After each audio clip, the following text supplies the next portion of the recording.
It's super fun to be able to come all the way back to the beginning. But leave that to the creators, writers, and fans. I mean, anything can happen with this in the Saw world. Even this, 18 years later, it's crazy. But it's a powerful, the story's compelling, and the fans are just like, the Saw fans, next level. What's super exciting about this for the true fans is that you have John and Amanda, which, like the idea of the male and female of Jigsaw is super interesting. Everybody dies at the end of 3. So, how many flashbacks can you have? And then someone had the genius idea to go back to this time and it's like unreal. I play Amanda Young, and she's very smart. She's been wounded, and John Kramer brings her back to life, kind of like a doll that's been turned off, She gets brought back to life, and she loves him, like, wholeheartedly. And that's amazing and terrifying and torture for someone like Amanda. John comes to Mexico City in search of cancer treatment.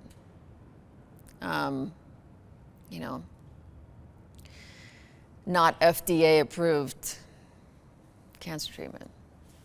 And for someone like John Kramer to pursue that, it must be compelling, He does his research. And there's a moment he realizes that he's been duped, and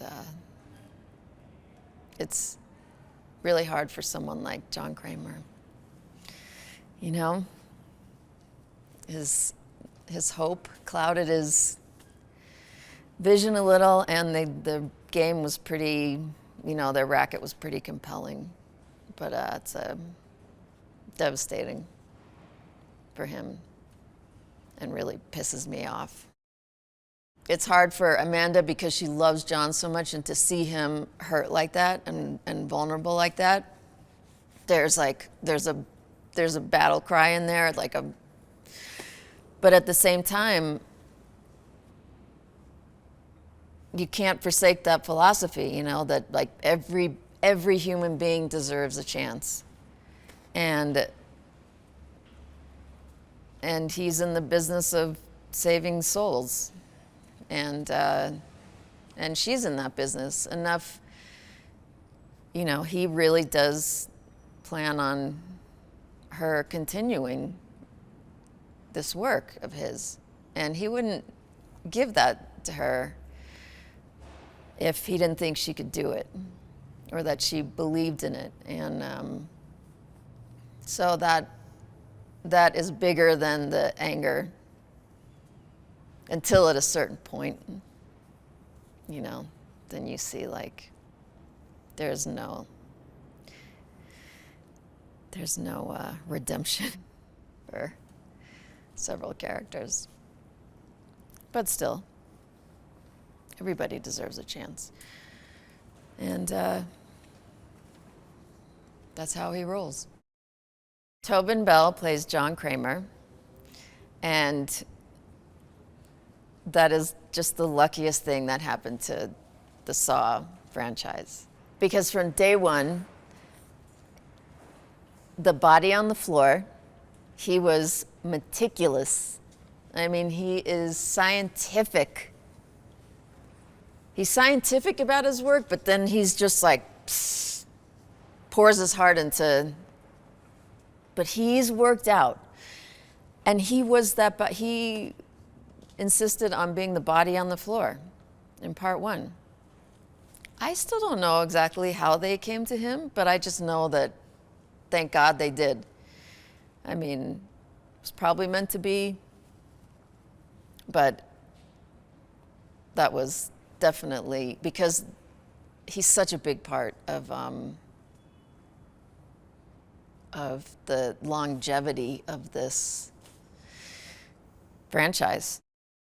Kevin G is directing this film. It's really fun to work with him on this.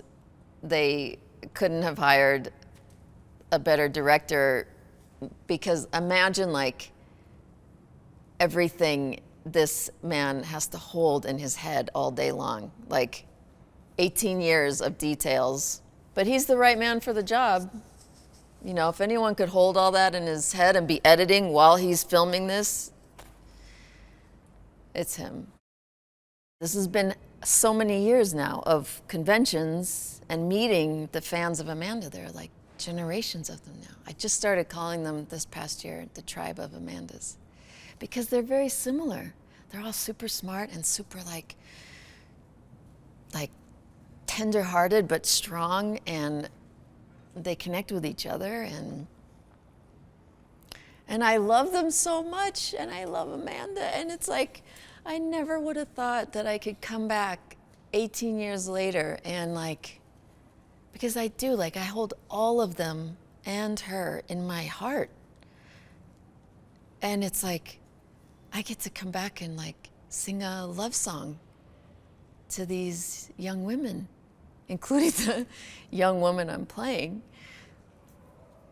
But it's like, what an unreal opportunity. Leave it to the Saw world.